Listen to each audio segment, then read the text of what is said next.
बारामती की लड़ाई नहीं है, ये तो मोदी वर्सेस पवार ऐसी लड़ाई हम देख रहे हैं। जो सर्वसामान्य लोग हैं उनको ये अच्छा नहीं लगा, क्योंकि पवार साहब का अभी एज बढ़ गया है और ये एज में उनको छोड़ना नहीं चाहिए था, ऐसा सभी लोगों को लगता है। हम अजित पवार के ही काम करते हैं, लेकिन हमको अच्छा नहीं लगता। तो अभी हम जो बैठे हैं वो ऐसा इलाका है जो सालों से सुप्रिया सुले को लीड नहीं देता आ रहा है, और उसके बावजूद इसके ये कह रहे हैं कि इस बार लीड मिलने की संभावना है। आपको लग रहा है ये बात सही है, लीड मिलने की संभावना है इस बार सुप्रिया सुले को? इस बार है ना, सुप्रिया ताई को वरवन से लीड रहेगा, लेकिन 2 नंबर पे महेश भागवत रहेगा। अच्छा, मतलब सुनेत्रा ताई हाँ। 3 नंबर पे आप डाल रहे हैं? हाँ, आप रे अरे किसानों का मामला बहुत बड़ा है। वो प्याज की निर्यात बंद की, सोयाबीन को भाव नहीं, कापूस को भाव नहीं, पूरा किसान है ना मोदी ने धोखे खाए हैं।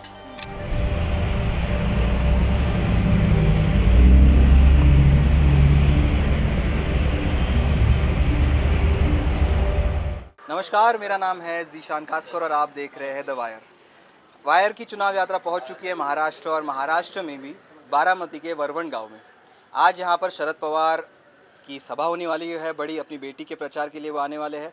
लेकिन सभा के पहले हमने सोचा क्यों ना बारामती के लोगों से बात करके जानें कि क्या इस बार इलेक्शन का जो समीकरण बदल चुका है। हर बार ये होता है कि एक पवार वर्सेस दूसरा कोई और होता है, लेकिन इस बार दोनों पवार कुटुंब के ही लोग मैदान में उतरे हैं, इसलिए लड़ाई बड़ी टक्कर की होने वाली। तो आइए बात करते लोगों से, जानते हैं कि बारामती का रुख किस तरफ जा रहा है। और हिंदुस्तान में हम देखते हैं जगहों पर कि चाय की चुस्कियों के साथ हमेशा अक्सर देखा जाता है कि लोग चाय पे चर्चा करना पसंद करते हैं। तो आज हमारे साथ चाय पे चर्चा करने के लिए सर मौजूद है। सर, आपका नाम बताइए।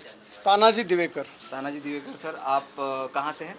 ये वरवण गांव से है, अच्छा, यहाँ के ग्राम पंचायत सदस्य है, हाँ, अरे वाह, सीनियर ग्राम पंचायत सदस्य है यहाँ के। ओके। हाँ, तो आज ये सभा है, लेकिन इसके अलावा हम देख रहे हैं कि एक तरीके से मोदी जी भी पवार साहब को बहुत टारगेट कर रहे हैं। तो आप इस पूरे चुनाव को, पहले तो ये बताइए, इस लोकल चुनाव को कैसे देख रहे हैं बारामती के?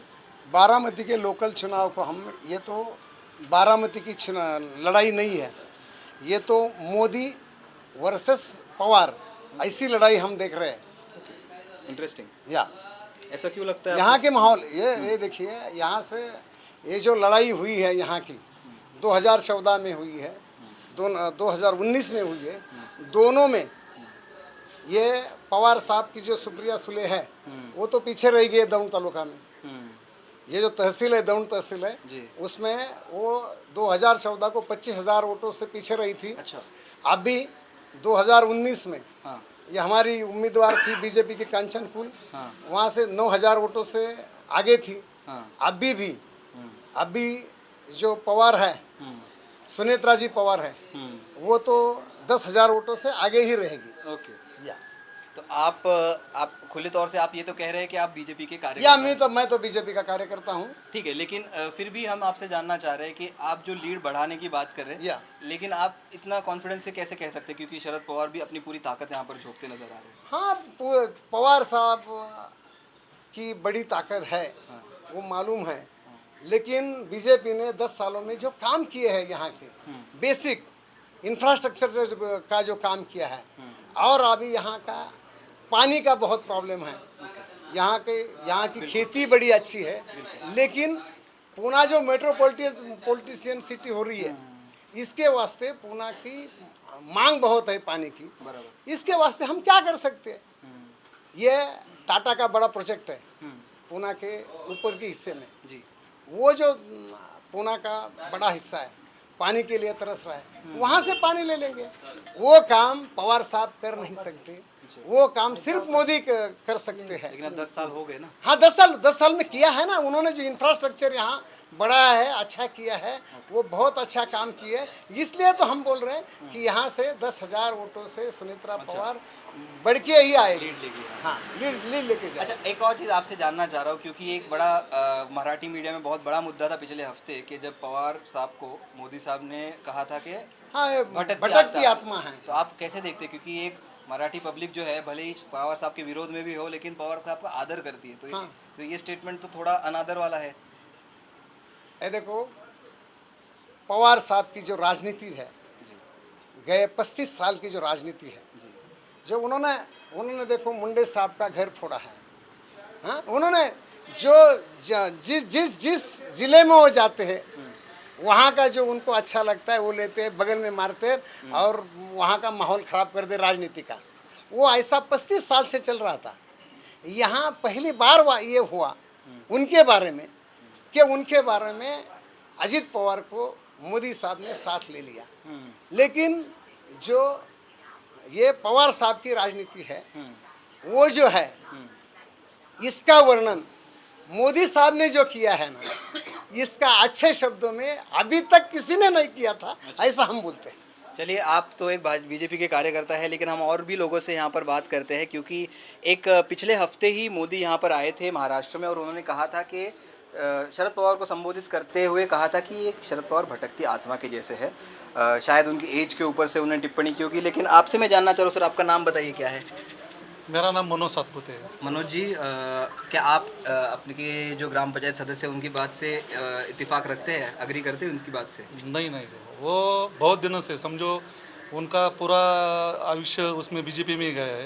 ये संघ के आदमी है, वैसे ही काम करते हैं। ओके, चलिए, तो आप अपनी ओर से बताइए कैसा लग रहा है चुनाव आपको, ये वाला बारामती का चुनाव? एक्चुअली जो लोगों के मन में नहीं था वो हो गया। एक्चुअली अजीत दादा और पवार साहब उनके बीच में जो नहीं होना मांगता था, सर्वसाधारण लोगों को जो लगता है, गरीब लोगों को, पिछड़े लोगों को जो लगता है वो हो गया। क्योंकि ये जो मतदार संघ है वो 50-60 साल से पवार साहब के पीछे है। और वैसी बात करेंगे तो ये मतदार संघ में वैसा ही रूरल एरिया है। एक पुणे का खड़गवासला छोड़ के सब रूरल एरिया है।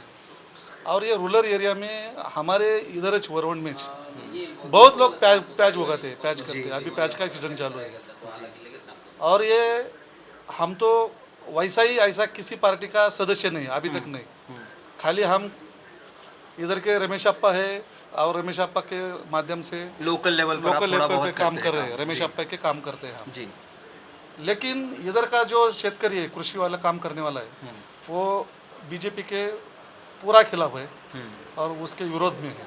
क्योंकि वो खुश नहीं है, किधर भी खेती माली को बाजार नहीं है। और दादा को, अजीत दादा को लोग मानते हैं इधर कि ये काम करने वाला आदमी है। बिल्कुल। लेकिन क्या होगा या कुछ, क्योंकि आपने खेती की बात की, इसलिए थोड़ा सा एक सवाल पूछता हूँ, शायद राजनीति से हटकर है। शरद पवार बड़े लंबे समय तक एग्रीकल्चर के मिनिस्टर थे, तो क्या वो ज़माना बेहतर था यहाँ के किसानों के लिए या ये ज़माना? नहीं, पवार साहब जब मिनिस्टर थे एग्रीकल्चर तब वो ज़माना अच्छा था। ओके। क्योंकि जो खेती के लिए जो सामग्री लगता है उसका रेट भी कम था। ओके। और अभी जब प्याज का निर्यात हो गया पवार साहब के उधर, तब कांग्रेस वाले ने बोला था कि निर्यात बंद करो, लेकिन पवार साहब ने नहीं सुना। तब प्याज वाले को अच्छा बाजार मिला था। अभी इतना ज़्यादा हो गया समझो कि जो किसान को रासायनिक खत लगता है, DAP, उसके ऊपर भी मोदी साहब का फोटो और जाहिरात लगने लगी। ये अच्छी बात नहीं है। बस आखिरी सवाल करूंगा और भी लोगों से बात करूंगा। सर, आप ये जो चीज़ है कि एक पूरा पवार फैमिली जो तोड़ी गई और एक तरीके से जो अजीत पवार का नाट्य पूरा 2 दिन देखने मिला और उसके बाद आखिर में जाके उन्होंने पवार साहब को टाटा बाय बाय कर दिया, तो इस पूरे मामले को यहाँ के लोग कैसे देख रहे हैं? मतलब पवार के विरोधक भी हो या समर्थक भी हो या न्यूट्रल लोग भी हो, इस चीज़ को कि अजीत दादा ने जिस तरीके से उनके साथ थोड़ा भले ही प्रेशर हो, जो भी हो, इसको आप लोग कैसे देख रहे हैं? नहीं, मैंने पहली बार ही बताया ना, जो सर्वसामान्य लोग हैं उनको ये अच्छा नहीं लगा। क्योंकि पवार साहब का अभी एज बढ़ गया है और ये एज में उनको छोड़ना नहीं चाहिए था, ऐसा सभी लोगों को लगता है। ये हो गया। और दूसरी बात ये हो गई कि एक तो अजीत पवार को वो अभी क्या हो गया है, सब सर्व सामान्य लोग को समझ में आता है। 4 दिन पहले मोदी साहब ने इंदौर में कहा ये इतना घोटाला हो गया, बाद में अजीत पवार जी गए उधर। हम अजीत पवार के ही काम करते हैं, लेकिन हमको अच्छा नहीं लगता।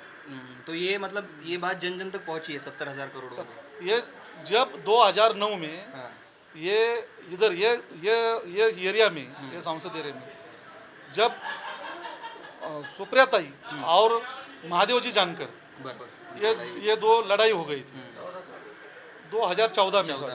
तो 2014 में जब भी जानकर ये तालुके में ऐसा ही हो गया था। राहुल कुल और रमेश अप्पा थोरात, ये दोनों ने साथ में मिल के सुप्रियाताई का प्रचार किया था, ओके तभी भी इस तालुके में 22,000 का लीड दिया था जानकर को।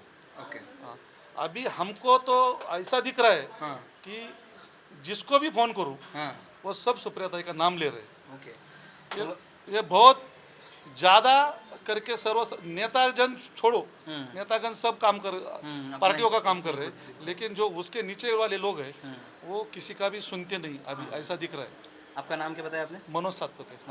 मनोज सातपुते जो कह रहे थे, तो अभी हम जो बैठे हैं वो ऐसा इलाका है जो सालों से सुप्रिया सुले को लीड नहीं देता आ रहा है, और उसके बावजूद इसके ये कह रहे हैं कि इस बार लीड मिलने की संभावना है। आपको लग रहा है ये बात सही है, लीड मिलने की संभावना है इस बार सुप्रिया सुले को? आपका नाम बताइए। मेरा नाम संदीप है। संदीप जी। 50-50 रह सकता है, लीड नहीं रह सकती, दोनों बराबर मतलब रह सकता है। कांटे का मुकाबला। कांटे का मुकाबला। और इस पूरे प्रचार को जो मोदी साहब जो है वो पवार साहब के अगेंस्ट कर रहे हैं, उनको भटकती आत्मा वगैरह कह रहे हैं, उसको आप कैसे देखते हैं? वो तो बड़े लोग हैं, वो आपस में जाने, लेकिन फिर भी लोकल माहौल थोड़ा सा ये जो बोल रहे हैं कि पहले 10 साल से राष्ट्रवादी के खिलाफ था, यानी कि पवार साहब के खिलाफ, लेकिन अभी बराबरी का टक्कर हो जाएगा, मतलब इधर पॉजिटिविटी ज़्यादा है सुप्रियाताई के अच्छा। साथ में। ये सुप्रियाताई के लिए पॉजिटिविटी ज़्यादा है, ऐसा ही इनका मानना है। आप कुछ और लोगों से भी बात करते हैं। नमस्कार, आपका नाम बताइए। बापू बारोकर, बापू बारोकर, आप कहाँ से हैं, कौन से गांव से हैं? वरवंट से। वरवण से। तो ये कह रहे थे साहब के वरवण ने कभी भी सुप्रियाताई को लीड नहीं दिया। हाँ। इस बार क्या परिस्थिति चेंज होगी या ऐसे ही रहेगा?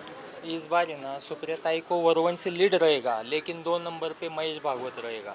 अच्छा, मतलब सुनेत्राताई हाँ। 3 नंबर पे आप डाल रहे हैं? हाँ, बाप रे,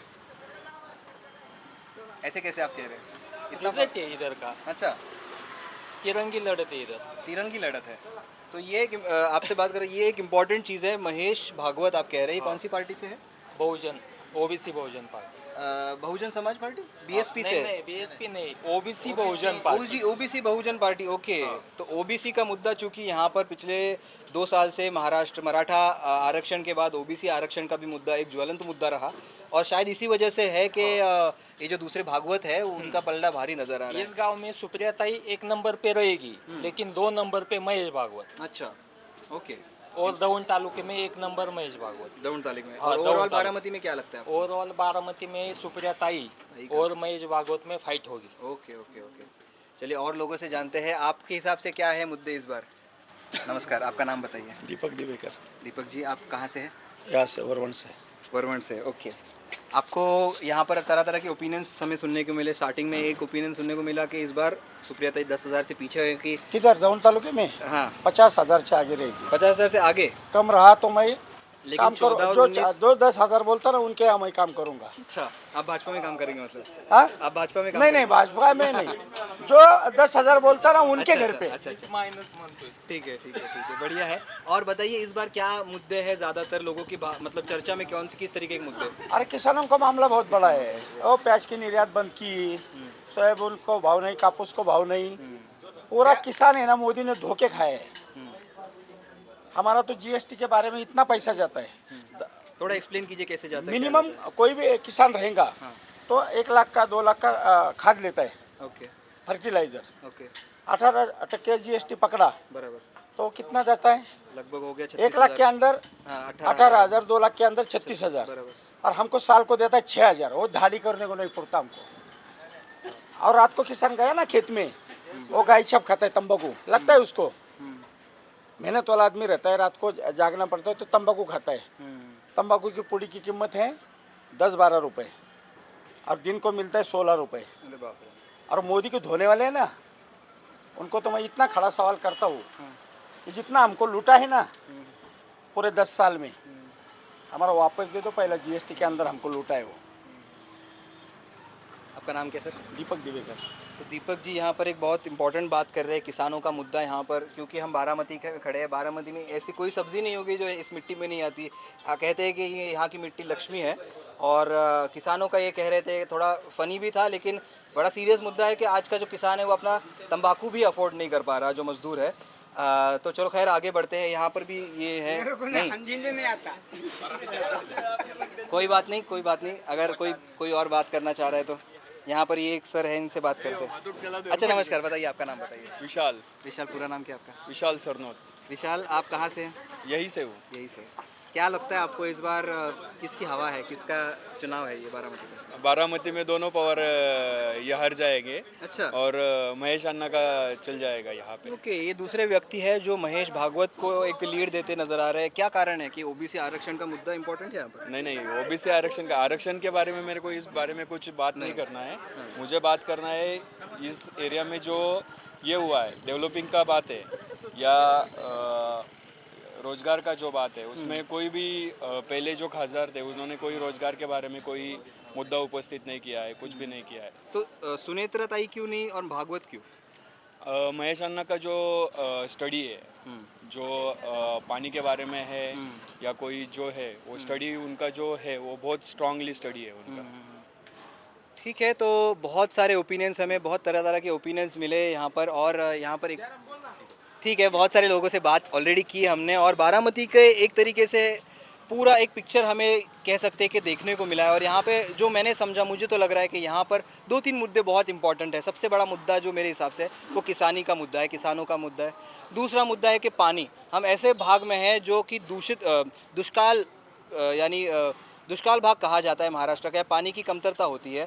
और पानी का मसला और किसानों का मसले के साथ साथ जो पिछले 2 सालों में एक तरीके से जिसको पूरे महाराष्ट्र में गद्दारी की राजनीति कहते हैं, जो पवार को छोड़ के उनके छोटे पवार दूसरे पार्टी के साथ चले गए, भाजपा के साथ चले गए, वो कहीं ना कहीं यहाँ के लोगों को रास आता नज़र नहीं आ रहा।